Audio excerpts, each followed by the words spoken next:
कहानी का नाम समझदार कबूतर। बहुत समय पहले की बात है। एक पुराने मंदिर की छत पर ढेर सारे कबूतर रहते थे। उनमें सबसे समझदार और शांत कबूतर का नाम था राजू।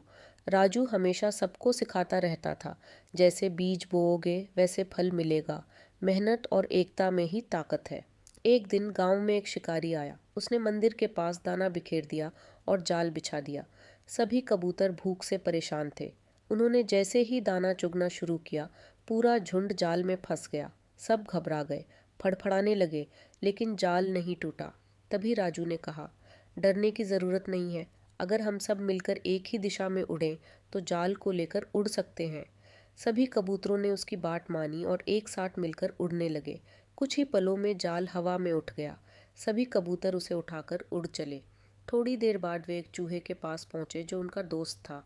चूहे ने जल्दी से जाल काट दिया और सभी कबूतर आज़ाद हो गए। सबने राजू का धन्यवाद किया और कहा, अगर तुमने एकता की ताकत न बताई होती तो हम आज़ाद नहीं हो पाते। कहानी से सीख, एकता में बल है। संकट में घबराने की बजाय समझदारी से काम लेना चाहिए।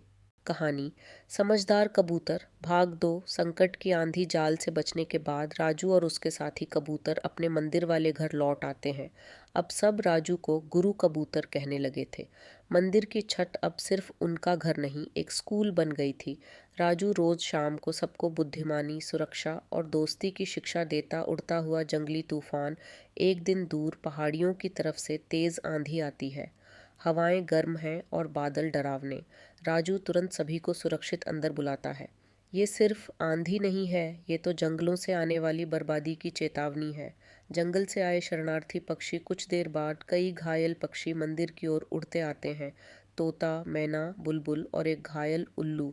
उल्लू कमज़ोर आवाज़ में, हमारा घर आग में जल गया, इंसान पेड़ काट रहे हैं और शिकारी हमें मार रहे हैं। राजू सभी को शरण देता है।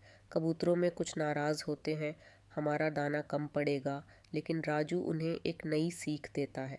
जो आज तुम्हारा नहीं, वही कल तुम्हारा सबसे बड़ा सहारा बन सकता है। शिकारी की वापसी। अब नए जाल के साथ वही शिकारी जो पहले हार गया था, अब 2 और शिकारी साथ लाता है। वे मिलकर बड़े पिंजरे, कैमरा और आवाज़ निकालने वाले उपकरण लाते हैं। अब इन चतुर कबूतरों को हम चालाकी से पकड़ेंगे। सारे पक्षी हमारी दुकान की शोभा बनेंगे।